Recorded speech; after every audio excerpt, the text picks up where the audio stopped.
June 1943, Camp Crossville, Tennessee. The mess hall smelled of coffee, fried potatoes, and something no German soldier had tasted in years: abundance. A young Wehrmacht corporal named Franz Huber sat down at a wooden table. His hands still bore the calluses of the North African desert. His plate was full: roast beef, white bread, canned peaches. Outside the window, American guards laughed at a joke he didn't understand. He stared at his meal and felt something he couldn't name. It wasn't gratitude, it wasn't shame. It was a confusion so deep it bordered on grief. By the summer of 1943, the United States held a secret most Americans barely knew existed. Scattered across 36 states, from Louisiana cotton fields to Nebraska wheat plains, over 400,000 German prisoners of war were living, working, and sleeping on American soil. They weren't hidden in dungeons. They weren't starved in cells. They were housed in camps that, by many accounts, offered better conditions than some American civilians experienced during the Great Depression. That fact alone was enough to stop the world cold. Before we go any further, and if you're new here, welcome. Hit subscribe and drop a comment telling us where in the world you're watching from. We have viewers from Berlin to Brisbane, from Texas to Tokyo, and every single one of you makes this community extraordinary. Like this video if the stories of ordinary men caught in impossible history move you the way they move us. Now, let's go back to the war that changed everything. To understand how enemies ended up sharing bread on American farmland, you need to understand what the war had done to the world by 1943. The fall of Tunisia in May delivered a catastrophic blow to the Axis. More than 250,000 soldiers surrendered to Allied forces in a single collapse. Britain was already overwhelmed with prisoners.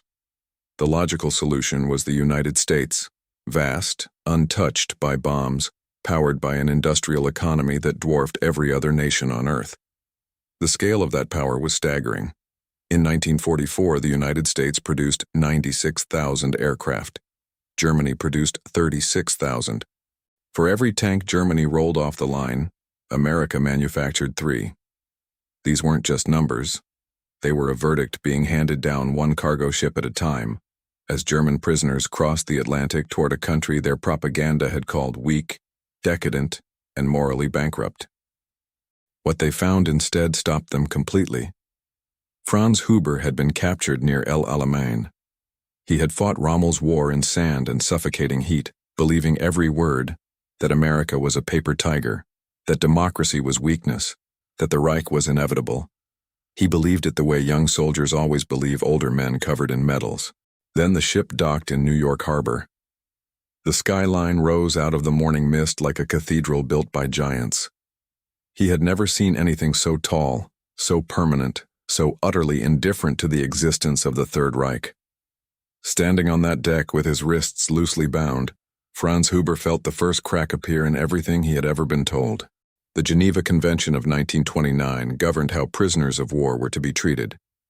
The United States took it seriously, more seriously than almost any other major power. German POWs received shelter, food, medical care, and work consistent with their rank. Enlisted men were paid 80 cents a day, the same wage as an American private. That figure ignited fury across the country. Newspapers ran outraged editorials. Citizens wrote furious letters to Congress. How could Nazi soldiers eat 3 meals a day while American boys were dying in the Pacific? The anger was real and completely understandable, but General Archer Lurch, who oversaw the program for the Army Provost Marshal General's office, held firm. Treating prisoners well encouraged surrender on the battlefield. It set a standard, and it protected American POWs in German camps, where the threat of retaliation never fully disappeared. Cold logic wrapped in basic decency, and it worked. By 1944, over 500 camps operated across the United States. German POWs picked cotton in Arkansas, harvested sugar beets in Nebraska, canned food in Virginia, and cut timber in Oregon. They filled the labor gap left by millions of Americans serving overseas. American farmers who had braced for dangerous, sullen prisoners found themselves working alongside hard-working young men who knew how to prune an orange tree with professional precision. One Arizona farmer who had lost 2 sons to the war admitted to a local newspaper that he didn't know what to expect when 20 German prisoners arrived for his citrus harvest. He never shook their hands, he never invited them inside, but he never complained about their work. And in 1944, that was about as close to reconciliation as the world could manage. Inside the camps, something stranger was unfolding. The American military had designed the program with efficiency in mind. Feed them, house them, work them, keep them secure. What the planners hadn't accounted for was the human instinct to connect, to find common ground even across the chasm of war. At Camp Hearn in Texas, German prisoners organized an orchestra. Men who had been surgeons in Hamburg and teachers in Munich and mechanics in Stuttgart gathered on weekday evenings to play Beethoven. American guards stood outside open windows and listened. Some had never heard a live orchestra in their lives. The music didn't know whose side it was on. It simply filled the Texas night with something beautiful and impossible to categorize. At Camp Blanding in Florida, a German school teacher from Bavaria named Heinrich Koch started an informal English class. His students were fellow prisoners hungry to understand the world they had landed in. Within months, some of them could hold real conversations with their guards. Those conversations started with practical things, meal times, work schedules. They didn't stay practical for long. Guards asked where the prisoners were from.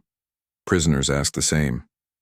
A guard from rural Georgia realized the man across the wire had grown up farming the same kind of land, in the same kind of silence, under the same expectations. They weren't friends, they would never quite be friends. But they were becoming something more complicated than enemies. The War Department noticed and tried to harness it deliberately. The Special Projects Division launched a program with a mission that sounded almost absurd by wartime standards, re-educating German prisoners in democratic values. German-American academics, journalists, and émigrés who had fled Nazi Germany ran discussion groups, produced newspapers in German, and screened American films inside the camps. Characters who questioned authority. People who fell in love badly. Ordinary lives lived in loud, imperfect freedom. To men raised on racial destiny and national glory, it was quietly revolutionary. Not every prisoner was receptive. Inside every camp, a fault line divided committed Nazis from men simply swept up by conscription. The Nazis policed their fellow prisoners with cold ferocity. At Camp Hearn, a prisoner suspected of cooperating with American authorities was found beaten in his bunk. He survived. The message didn't need repeating. The Americans responded by separating hardline ideologues into dedicated camps where re-education was abandoned as futile. For the rest, the program continued, slowly, imperfectly, with results that wouldn't be visible for years. Franz Huber attended one of the film screenings. He watched a Frank Capra picture, the kind where the little man fights the system and somehow wins. He didn't fully understand the dialogue, but he understood the principle. He had been told all his life that democracy was chaos, that only unity under a strong leader produced greatness. The film suggested something different. It suggested that ordinary people, arguing loudly and making a mess of things, could still arrive at something worth protecting. He didn't become a convert that night, but something shifted. A door opened a crack.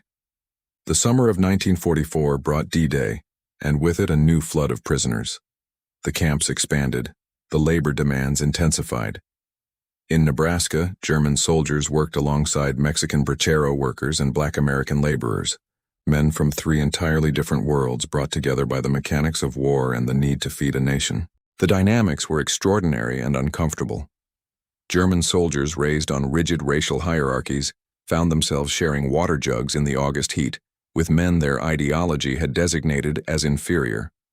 They competed to see who could fill their bins fastest.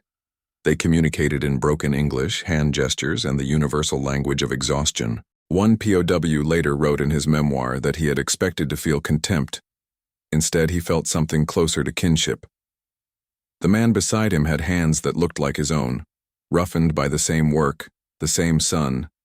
He laughed at the same things, got tired at the same times. They didn't discuss politics, they didn't discuss the war. They picked beans until the light failed and then walked back to their separate worlds without ceremony. But the walking back was different from the walking out. Something small and permanent had happened between the rows. Then autumn came, and the mood inside the camps changed like weather rolling in from the north. The liberation of Paris, the collapse of Army Group Center on the Eastern Front, the failure of the Ardennes offensive in December. Each piece of news moved through the camps in whispers and rumors, filtered through German-language newspapers, interpreted and reinterpreted by men desperate to find hope in the wreckage of their world. The committed Nazis held on the longest. Hitler had secret weapons. The Allies would fracture. The Reich would recover. These were the stories they told themselves in the dark, and the stories they forced on others with quiet menace. But as 1945 arrived cold and relentless, even the most fervent believers began to face what they could no longer dismiss. Franz Huber heard about the Rhine crossings in March 1945 from an American guard who told him without cruelty, almost gently, the way you tell someone that someone they loved has died. Allied forces were inside Germany. The war was ending.